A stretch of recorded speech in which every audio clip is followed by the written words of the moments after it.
നമസ്കാരം. മിത സ്റ്റോറി ടൈമിലേക്ക് സ്വാഗതം. നോവലിസ്റ്റ് നിമ്ന വിജയുടെ ഏറ്റവും പ്രിയപ്പെട്ട നിന്നോട് എന്ന നോവലിലെ നെക്സ്റ്റ് പാർട്ട് കേൾക്കാം.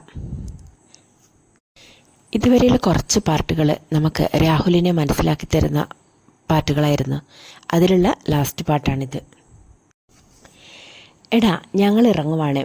അവൻ്റെ എന്തെങ്കിലും വിവരം കിട്ടുവാണെങ്കിൽ വിളിക്കണേ, അഖിൽ സാമിനൊപ്പം ഓഫീസിലേക്ക് ഇറങ്ങുന്നതിനിടെ രാഹുലിനോടായി പറഞ്ഞു. വൈറ്റ്ഫീൽഡ് വരെ ട്രാവൽ ചെയ്യാനുള്ള മാനസികാവസ്ഥയിൽ അല്ലാതിരുന്നതിനാൽ ഒരു ദിവസത്തേക്ക് വർക്ക് ഫ്രം ഹോം ചോദിച്ചു വാങ്ങി രാഹുൽ ഫ്ലാറ്റിൽ തന്നെയിരുന്നു. ശരണിനെ കണ്ടുമുട്ടിയ അന്നു മുതലുള്ള ഓരോ കാര്യങ്ങളും ഓർത്തെടുക്കാൻ ശ്രമിച്ചു. കൂടെയുണ്ടായപ്പോൾ കണ്ട ശരണിനെക്കുറിച്ചല്ലാതെ അബുദാബിയിലെ അവൻ്റെ ജീവിതത്തെക്കുറിച്ചോ സുഹൃത്തുക്കളെക്കുറിച്ചോ തനിക്കൊന്നും അറിയില്ലെന്ന സത്യം അവൻ തിരിച്ചറിഞ്ഞു. എന്തുകൊണ്ടാണ് തന്നെക്കുറിച്ച് കൂടുതൽ അറിയാൻ ശ്രമിക്കാത്തതെന്ന് അവനൊരിക്കൽ ചോദിച്ചിരുന്നെങ്കിലും അപ്പോൾ അത് അറിയണമെന്ന് ഒരിക്കലും തോന്നിയിരുന്നില്ല. കൂടെയുണ്ടായിരുന്നപ്പോൾ മനോഹരമായി ചിരിക്കുന്ന, തമാശകൾ പറയുന്ന മുഖം മാറുമ്പോഴേക്കും അത് വായിച്ചെടുക്കുന്ന ശരണിനെ മാത്രമേ തനിക്ക് പരിചയമുള്ളൂ. ഇടയ്ക്ക് ചോട്ടു കയറി വന്നെങ്കിലും സുഖമില്ലെന്ന് പറഞ്ഞ് അവനെ തിരിച്ചയച്ചു. ഓരോന്ന് ആലോചിച്ച് സോഫയിൽ കിടന്നപ്പോൾ അറിയാതെ മയക്കത്തിലേക്ക് വീണു. അഖിൽ വന്ന് വിളിച്ചപ്പോഴാണ് ഉറക്കമുണർന്നത്. എടാ എണീക്ക്, അതിഥി തിരിച്ചെത്തി. എപ്പോ? നിങ്ങൾ അവളെ കണ്ടോ? അവൻ പാതി മയക്കത്തിൽ നിന്നും എഴുന്നേറ്റുകൊണ്ട് ചോദിച്ചു. അതെ, അവൾ കാര്യങ്ങൾ അറിയുന്നത് ഞങ്ങൾ പറഞ്ഞപ്പോഴാണ്. ഫോട്ടോ കണ്ടതും ആ ഷോക്കിൽ അവൾ അൺകോൺഷ്യസായി. കുറച്ചു സമയമെടുത്തു ഒന്ന് ഓക്കെ ആവാൻ. പിന്നെ ഞങ്ങൾ തന്നെ അവളെ അവളുടെ ആൻറ്റിയുടെ വീട്ടിൽ കൊണ്ടുവിട്ടു. അൺകോൺഷ്യസ് ആയിരുന്നു. നിങ്ങൾ എന്ത് പണിയാ കാണിച്ചത്? എന്തിനാ കണ്ടപ്പോൾ തന്നെ അതൊക്കെ പറയാൻ പോയത്? അവൾ ഇപ്പോൾ ഓക്കെയാണോ? ശരൺ എവിടെയെന്ന് ആവർത്തിച്ച് ചോദിക്കുമ്പോൾ പിന്നെ എന്തു പറയാനാ? സത്യം എന്തായാലും അവൾ അറിയേണ്ടതല്ലേ? ആവശ്യത്തിലധികം സത്യങ്ങൾ അവൻ അവളോട് മറച്ചു വെച്ചിട്ടുണ്ട്. വേദനിപ്പിക്കുന്നതെങ്കിലും ഈ സത്യം അവൾ അർഹിക്കുന്നുണ്ട്. സാം ഓഫീസ് ബാഗ് ടേബിളിലേക്ക് വെച്ച് വെള്ളം കുടിക്കാനായി കിച്ചണിലേക്ക് നടന്നു. നിനക്ക് അവളോട് സംസാരിക്കണോ? അഖിൽ രാഹുലിനടുത്ത് വന്നിരുന്നു. എനിക്കവളെ ഫേസ് ചെയ്യാനുള്ള ധൈര്യമില്ലടാ. രാഹുൽ എന്തോ ആലോചിച്ച് സോഫയിലേക്ക് ചാരിയിരുന്നു. രാത്രി അഖിലിനെ കൊണ്ടുവിട്ട് വന്ന ശേഷം ഡിന്നർ തയ്യാറാക്കുന്ന രാഹുലിനെ ഹെൽപ്പ് ചെയ്യാനായി സാമും കിച്ചണിലേക്ക് വന്നു. വയ്യാത്ത അവളെ അവിടെ കൊണ്ട് വിട്ടിട്ട് എങ്ങനെയുണ്ടെന്ന് നമ്മളൊന്ന് വിളിച്ചു ചോദിച്ചില്ലല്ലോ. വെജിറ്റബിൾ കഴുകിക്കൊണ്ടിരുന്ന സാമിനെ നോക്കി രാഹുൽ ചോദിച്ചു. സത്യം പറഞ്ഞാൽ എനിക്കും അവളോട് സംസാരിക്കാനുള്ള ധൈര്യമില്ല അളിയ.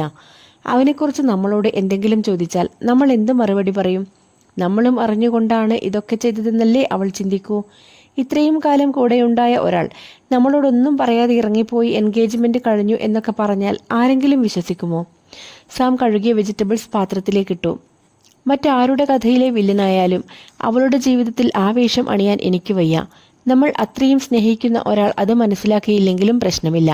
പക്ഷെ അവരുടെ മുന്നിൽ തെറ്റിദ്ധരിക്കപ്പെട്ട് കുറ്റക്കാരായി നിൽക്കേണ്ടി വരുന്ന വേദന എത്രയോ വലുതാണ്. എനിക്ക് അവളോടൊന്ന് സംസാരിക്കണം. നീ അവളെ വിളിക്കേ.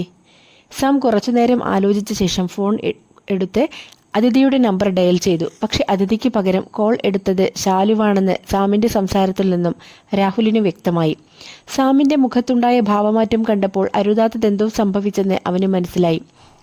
ഒരു പ്രശ്നമുണ്ട്, നീ പാനിക്കാവരുത്. അതിഥി സൂയിസൈഡ് അറ്റംപ്റ്റ് ചെയ്ത് ഹോസ്പിറ്റലിലാണ്. സാം കോൾ കട്ട് ചെയ്ത് വിറയ്ക്കുന്ന ശബ്ദത്തോടെ എങ്ങനെയോ പറഞ്ഞൊപ്പിച്ചു. രാഹുൽ കുറച്ചുനേരം ആ മരവിപ്പിൽ തന്നെ നിന്നു. സാം ഗ്യാസ് ഓഫ് ചെയ്ത് ബൈക്കിന്റെ ചാവി എടുക്കാൻ പോയി.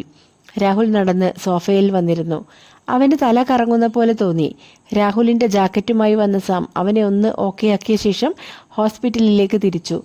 ഓടിക്കിതച്ചെത്തിയ രാഹുലിനെയും സാമിനെയും കണ്ട് ലയ സംശയഭാവത്തിൽ നോക്കി. ആദി അവരെ അവൾക്ക് പരിചയപ്പെടുത്തി. എനിക്ക് അതിഥിയെ ഒന്ന് കാണണം പ്ലീസ്, രാഹുൽ ഇടറിയ ശബ്ദത്തിൽ പറഞ്ഞു. എന്തിനെ? ഇത്രയൊക്കെ അനുഭവിപ്പിച്ചത് പോരെ നിങ്ങൾക്ക്? അവൻ അവളെ ഇത്രയും കാലം കള്ളം പറഞ്ഞ് ചതിക്കുകയായിരുന്നില്ലേ? നിങ്ങളും അതിന് കൂട്ടുനിന്നില്ലേ? അവന് വേറെ ഒരു ബന്ധമുണ്ടായിരുന്നെങ്കിൽ നിങ്ങൾക്കെങ്കിലും അവളോടത് പറയായിരുന്നു. സുഹൃത്തുക്കളെന്ന് പറഞ്ഞാൽ എല്ലാത്തിനും കൂടെ നിൽക്കുന്നവരും കൈയടിക്കുന്നവരും മാത്രമല്ല, തെറ്റ് ചെയ്താൽ തെറ്റെന്ന് പറഞ്ഞു തിരുത്തുന്നവർ കൂടെയാവണം. അവളെ ഈ അവസ്ഥയിൽ കൊണ്ടെത്തിച്ചിട്ട് അവനെ സന്തോഷത്തോടെ ജീവിക്കാൻ ഞാൻ സമ്മതിക്കില്ല. പറഞ്ഞേക്ക്. ശരണിന്റെ സുഹൃത്തുക്കളാണെന്ന് പറഞ്ഞപ്പോൾ ലയയ്ക്ക് ദേഷ്യം മറച്ചു വെക്കാൻ കഴിഞ്ഞില്ല. ലയയുടെ ഉച്ചത്തിലുള്ള ശബ്ദം കേട്ട് സാക്ഷിയും ദേവുവും ആൻറ്റിക്കും ശാലുവിനുമൊപ്പം അടുത്തേക്ക് വന്നു. അവർക്ക് എന്തറിയാം ലയ?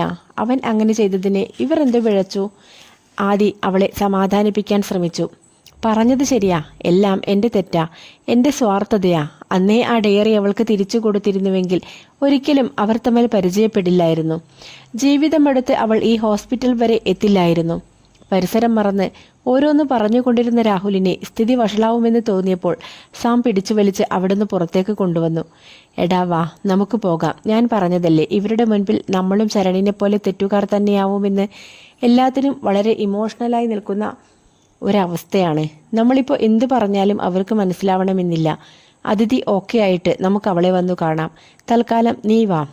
രാഹുൽ കരയുന്നത് കണ്ട് സഹിക്കാൻ വയ്യാതെ സാമിൻ്റെയും കണ്ണു നിറഞ്ഞു. രാഹുൽ, ഒരു മിനിറ്റ്.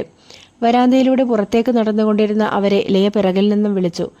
ഐ ആം സോറി, ഞാൻ ആ വിഷമത്തിൽ പറഞ്ഞു പോയതാ. ജീവിതത്തിൽ ആവശ്യത്തിലധികം പ്രശ്നങ്ങളും വിഷമങ്ങളും അവൾക്കുണ്ട്. ചിരിച്ചു കളിച്ചു നടക്കുന്ന അതിഥിയെ വളരെ കുറച്ചേ ഞാൻ കണ്ടിട്ടുള്ളൂ. അന്ന് ശരണിൻ്റെ കൂടെ ഡേറ്റിന് പോകാൻ ഞാനും അവളെ നിർബന്ധിച്ചിട്ടുണ്ട്.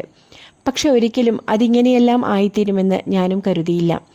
കഴിഞ്ഞ കാലം ബാക്കിയാക്കിയ മുറിവുകളെ സ്നേഹം കൊണ്ട് മായ്ക്കാമെന്ന് വാക്കു നൽകി കടന്നു വന്ന് അതിലും ആഴത്തിലുള്ള മുറിവുകൾ നൽകി ജീവിതത്തോടുള്ള അവസാന ആശയും അറ്റിച്ച് ഒരാൾ ഇറങ്ങിപ്പോകുന്നത് എന്തിനാണ്?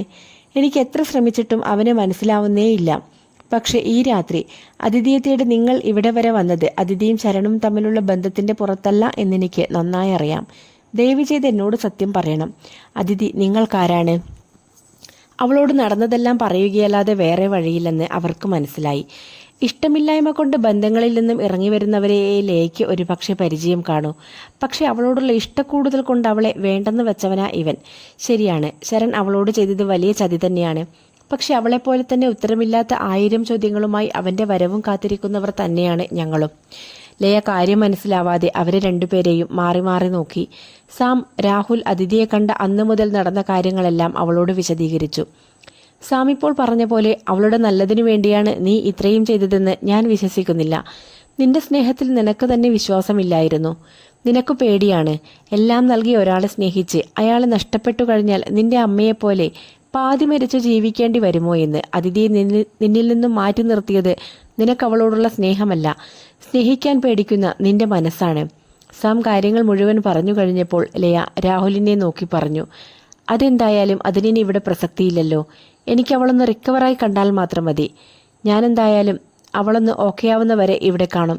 തൽക്കാലം നിങ്ങൾ പോയിക്കോ. എന്തേലും ഉണ്ടേൽ ഞാൻ വിളിക്കാം. ലയ സാമിൻ്റെ കയ്യിൽ നിന്നും രണ്ടുപേരുടെയും നമ്പർ വാങ്ങിച്ചു. പിന്നെ ലയ, ഞങ്ങളിപ്പോൾ പറഞ്ഞ കാര്യങ്ങളൊന്നും അതിഥി അറിയണ്ട.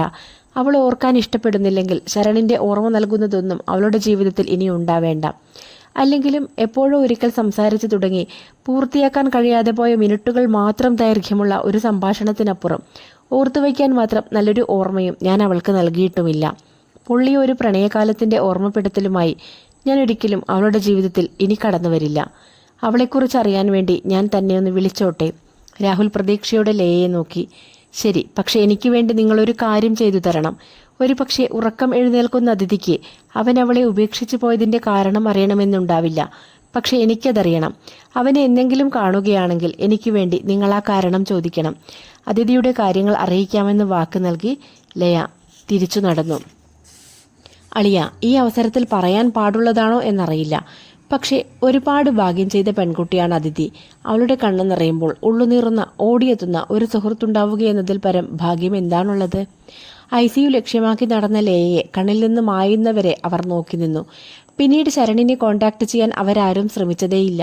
വൈറ്റ് ഫീൽഡിലെ ഓഫീസിൽ നിന്നും ബ്രേക്ക് എടുത്ത് രാഹുൽ സാമിനൊപ്പം ഫ്ലാറ്റിൽ നിന്ന് അവിടുത്തെ ഓഫീസിലേക്ക് പോകാൻ തുടങ്ങി. ഇടയ്ക്ക് ലയയെയും ആദിയെയും വിളിച്ച് അതിഥിയുടെ കാര്യങ്ങൾ അന്വേഷിച്ചു. 1.5 ആഴ്ചയോളം കഴിഞ്ഞപ്പോൾ ഒരു വൈകുന്നേരം രാഹുലിൻ്റെ ഫോണിലേക്ക് ലയയുടെ കോൾ വന്നു. ഞാൻ നാളെ ഡൽഹിയിലേക്ക് തിരിച്ചു പോവുകയാണ്. അതിഥി ഇപ്പോൾ ഓക്കെയാണ്. അവളെ ഹാൻഡിൽ ചെയ്യാൻ അവൾക്കറിയാം. 2 ദിവസം കഴിഞ്ഞാൽ അവൾ ബാംഗ്ലൂർ വിടുകയാണ്. കൊൽക്കത്തയിൽ ഒരു ജോലി ശരിയായിട്ടുണ്ട്. ഞാനും ആലോചിച്ചപ്പോൾ അവൾക്ക് ആ മാറ്റം നല്ലതാവുമെന്നാണ് തോന്നുന്നത്. രാഹുൽ പറഞ്ഞ പോലെ തൻ്റെ കാര്യമൊന്നും ഞാൻ അവളോട് പറഞ്ഞിട്ടില്ല. പോകുന്നതിന് മുൻപേ തനിക്ക് അവളെ കാണണമെന്നുണ്ടോ? വേണ്ട, അവള് പോട്ടെ. പുതിയ നഗരത്തിൽ നല്ല മനുഷ്യരെ കണ്ടുമുട്ടി അവൾക്ക് ഇഷ്ടമുള്ള പോലെ ഒരു ജീവിതം തുടങ്ങട്ടെ. പിന്നെ താനെന്ന് പറഞ്ഞത് സത്യമാണെന്ന് എനിക്കും തോന്നുന്നുണ്ട്. സ്നേഹം കിട്ടാതെ വളർന്ന് പിന്നീടത് കിട്ടുന്നിടങ്ങളെയെല്ലാം ഞാൻ എന്നിൽ നിന്ന് അകറ്റി നിർത്താനേ ശ്രമിച്ചിട്ടുള്ളൂ.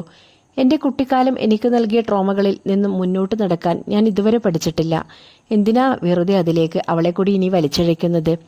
രാഹുൽ ആലോചിച്ചുറപ്പിച്ച പോലെ പറഞ്ഞു. തൻ്റെ ഇഷ്ടം പോലെ ഇടയ്ക്ക് വിളിക്ക്. എപ്പോഴെങ്കിലും എവിടെ വെച്ചെങ്കിലും കാണാം. ലയ യാത്ര പറഞ്ഞ് ഫോൺ കട്ട് ചെയ്തു. രാഹുൽ രാത്രികളിൽ ശരണിനൊപ്പം എപ്പോഴും ഇരിക്കാറുണ്ടായിരുന്ന ടെറസിൻ്റെ തിണ്ണയിലിരുന്ന് വൈകുന്നേരത്തെ ഇളം വെയിലിലും തണുപ്പ് മൂടിയിരിക്കുന്ന നഗരത്തെ നോക്കി ഒരുപാട് നേരം വെറുതെയിരുന്നു. പിറ്റേന്ന് വൈകുന്നേരം TV കണ്ടുകൊണ്ടിരുന്ന സാം കോളിംഗ് ബെല്ലിന്റെ ശബ്ദം കേട്ട് മടിയോടെ എണീറ്റ് വാതിൽ തുറന്നു. ഡോറിന്റെ മുന്നിൽ ക്ഷീണിച്ച അവശനായി ഏതു നിമിഷവും താഴെ വീണുപോകുമെന്ന് തോന്നിച്ച ശരണിനെ കണ്ട് ഞെട്ടി. എന്ത് ചെയ്യണമെന്നറിയാതെ ഒരു നിമിഷം പകച്ചു നിന്നു. ശരൺ ഒന്നും പറയാതെ കയ്യിലുണ്ടായിരുന്ന ബാഗ് താഴെ വെച്ച് സോഫയിലേക്ക് വന്നു വീണു. ആരാ വന്നത്? കിച്ചണിൽ നിന്നും പുറത്തേക്ക് വന്ന രാഹുൽ ശരണിനെ കണ്ടതും ഓടിപ്പോയി അവന്റെ ഷർട്ടിന്റെ കോളറിൽ പിടിച്ച് എഴുന്നേൽപ്പിച്ചു. എന്തിനാടാ നീ ഇപ്പോൾ വന്നത്? ഇവിടെ എല്ലാവരും ചത്തോന്നറിയാനാണോ? അവൻ ദേഷ്യത്തോടെ ശരണിന്റെ കണ്ണിലേക്ക് നോക്കി. ശരൺ ഒന്നും പ്രതികരിക്കുന്നില്ലെന്ന് കണ്ടപ്പോൾ സാം ഓടി വന്ന് രാഹുലിന്റെ പിടിവിടുവിച്ചു. ഞങ്ങളോടൊക്കെ ഇങ്ങനെ പെരുമാറാൻ മാത്രം ഞങ്ങൾ എന്താ നിന്നോട് ചെയ്തത്? സാം തലകുനിച്ചു നിന്ന് ശരണിനെ നോക്കി ചോദിച്ചു. അവൻ എന്നെ എത്ര വേണമെങ്കിലും തല്ലിക്കോട്ടെ, അത് ഞാൻ അർഹിക്കുന്നുണ്ട്. പക്ഷെ മനസ്സുകൊണ്ടൊരിക്കൽ പോലും നിങ്ങളെയോ അവളെയോ ചതിക്കണമെന്ന് ഞാൻ കരുതിയിട്ടില്ല. എന്റെ സ്നേഹത്തിൽ ഒരിറ്റുപോലും കളവുണ്ടായിരുന്നില്ല. പക്ഷെ അവൾക്കെന്നെ കേൾക്കേണ്ടെന്നും കാരണങ്ങൾ ഒന്നും അറിയേണ്ടെന്നും പറഞ്ഞു. അവളെന്നെ തല്ലിയിരുന്നെങ്കിൽ പോലും എനിക്കിത്ര വിഷമം ഉണ്ടാവില്ലായിരുന്നു. ശരൺ നിയന്ത്രണം വിട്ട് പൊട്ടിക്കരഞ്ഞു. ആ കാരണം അറിയാതെ നിന്നിൽ നിന്നും ഇറങ്ങി നടക്കാൻ അവൾക്ക് കഴിയുമായിരിക്കും. പക്ഷെ അതറിയേണ്ട മറ്റു ചിലരുണ്ട്. പറ, അതിഥിയെ മറന്നു നീ മോതിരമിട്ട് ജീവിതത്തിലേക്ക് വിളിച്ചു കൊണ്ടുവന്ന ആ പെൺകുട്ടി ഏതാണ്? ഞങ്ങൾ അറിയാത്ത എത്ര ജീവിതങ്ങൾ നിനക്ക് വേറെയുണ്ട്? രാഹുലിന്റെ എല്ലാ ചോദ്യങ്ങൾക്കുമുള്ള ഉത്തരങ്ങളുമായി ശരൺ ബാൽക്കണിയിലേക്ക് നടന്നു.